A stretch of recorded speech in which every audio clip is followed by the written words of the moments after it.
Good evening to you. Hundreds of thousands of the region's commuters have struggled through day one of a three-day strike by 1,000 drivers on Southern Rail.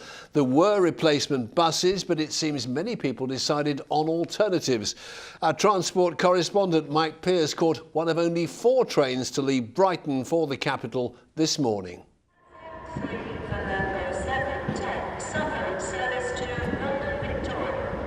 For commuters determined to battle it in from Brighton this morning, surprised there were some southern trains.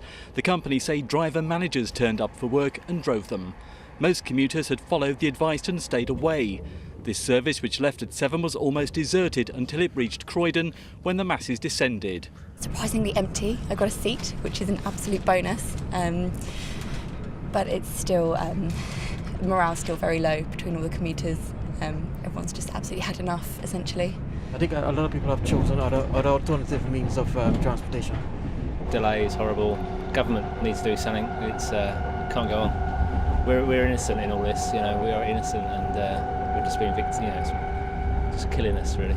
It's ruining family life, everything. 1,000 drivers walked out in the ongoing row about driver-only trains. If the company puts much effort into the spin that they put into this, around the negotiating table and actually want to talk to us in a real way, maybe we'd not be hurting them in the way we are today.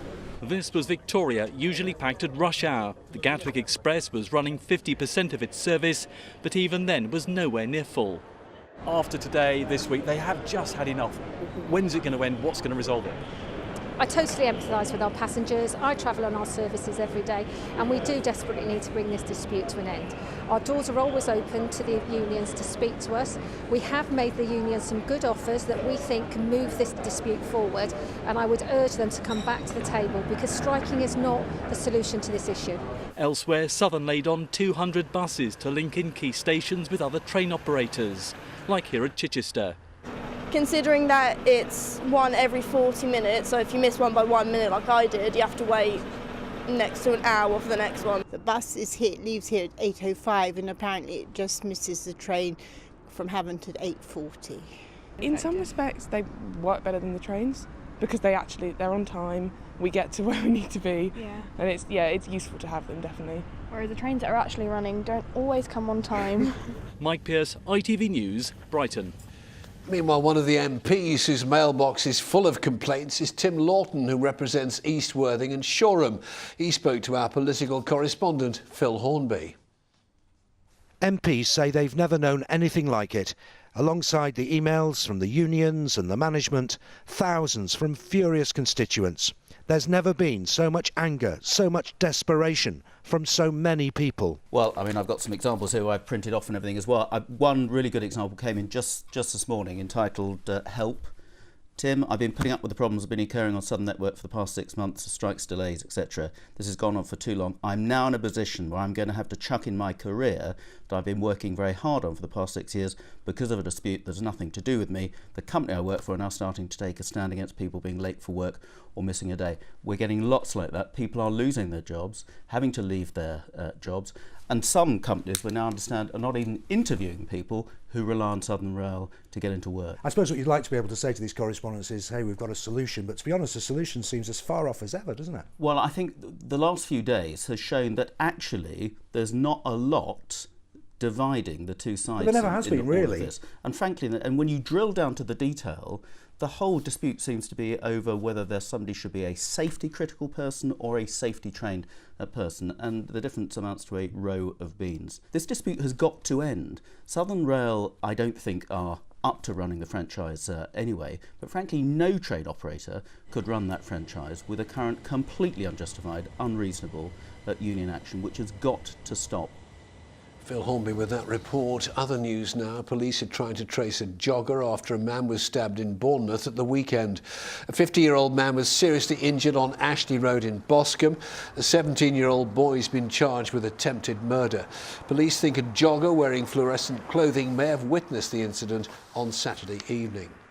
21-year-old man's been sexually assaulted in Aldershot. The victim was pushed into a bush as he was walking along Badshot Lee Road in the early hours of Sunday morning. He punched the attacker, who spoke with an Eastern European accent, who then ran off into Moorland Road. A jury has been told that a former bomb disposal expert from Sussex was murdered by a man who owed him a substantial amount of money. 54-year-old Mark Manning from Lancing disappeared in 2014. His remains weren't discovered for 2 years. Malcolm Shaw reports from Lewes Crown Court.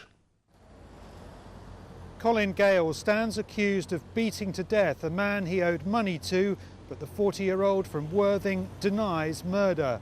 Mark Manning, a former bomb disposal expert, was last seen alive in April 2014.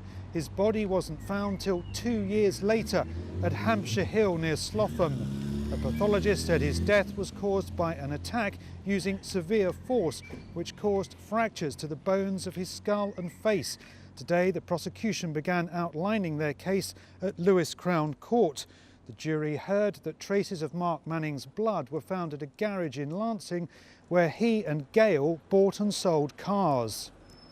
The prosecution say that Colin Gale admitted to his former wife that he had killed Mark Manning.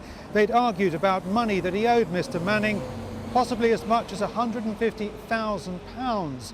He'd struck him on the head and then, in his words, realised that he had to finish him off. The prosecution say Colin Gale then enlisted the help of this man, Stuart Robertson, to dispose of the body. Robertson from Shoreham denies preventing a lawful burial. Colin Gale pleads guilty to the same offence. The court heard that Mark Manning had been a bomb disposal expert for the Mines Advisory Group, a charity backed by the Princess of Wales. He loved his job and was proud of his work clearing landmines. The trial is expected to last up to 4 weeks. Malcolm Shaw, ITV News, Lewes. Member of the House of Lords is taking legal action against her own Conservative government to try to stop a development in the village of Newick near Lewes. Baroness Cumberledge joined residents at a public meeting. They voted to do whatever possible to reverse a decision on 50 new houses. The properties were approved despite parish and district council opposition. This application that has been called in and approved by the Secretary of State, we believe is outside all that work that has gone on, and it actually destroys the whole logic behind the neighbourhood plan and its boundaries. Plans to demolish a derelict shopping centre and build new shops, apartments and student flats have been approved by planners in Southampton this evening. The Bargate Centre closed 4 years ago. Now a new pedestrianised area will link the 12th century Bargate monument to Queensway and incorporate a section of the old city walls. 140 private apartments will be built, as well as accommodation for 450 students. Now, Linny Harmer from Sussex has had a late and most unexpected Christmas present. The 9-year-old sent a letter to Santa last month with the help of her granddad. She attached it to 2 helium balloons that she released over the cliffs near her home. She never expected to get a reply from Austria. The postman delivered a package the size of 2 shoeboxes, beautifully wrapped in Christmas paper with a letter to Lily. And the letter was from a gentleman in Austria. The balloon had travelled 800 miles and landed in a small ski resort in Austria, which was quite amazing. We couldn't believe it. And you can find out more about what happened next on our website. Just head to itv.com/Meridian, which begs the all-important question, are we due for some Austrian type of weather? Let's find out with Simon Parkin.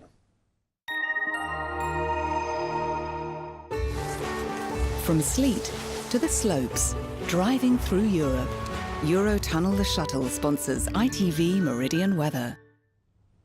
Good evening. Well, there were a few bright spells today and a fair bit of cloud too. In fact, in some parts of the region it just stayed gloomy all day. There'll be a bit of cloud around first thing tomorrow and a bit of early dampness too, but the good news is the day will brighten up quite nicely, although it won't warm up. If anything, it's going to get colder as the day goes on. That's because we've got a weather front pushing its way eastwards first thing, and behind, well, there's cold air coming straight down from the frozen north. Plus we've got the added complication that on Thursday there might be some rain hitting that cold air, and that's when we could see a bit of snow. But for tonight, it's dry, a lot of cloud, as I say. Temperatures no lower than around 6-7 degrees. But as that weather front pushes in through the early hours, by first thing tomorrow morning, it will be a little bit patchy, that rain, some drizzle to get us going. But that's going to clear away eastwards fairly quickly, and the cloud behind is going to start to break up. And like I say, we will see things brighten up, but it'll turn fairly breezy, and it's a cold breeze too. So 9-10 degrees to start the day, but it will feel cooler as the day goes on. And then Thursday, a Met Office weather warning, 10 to 20% chance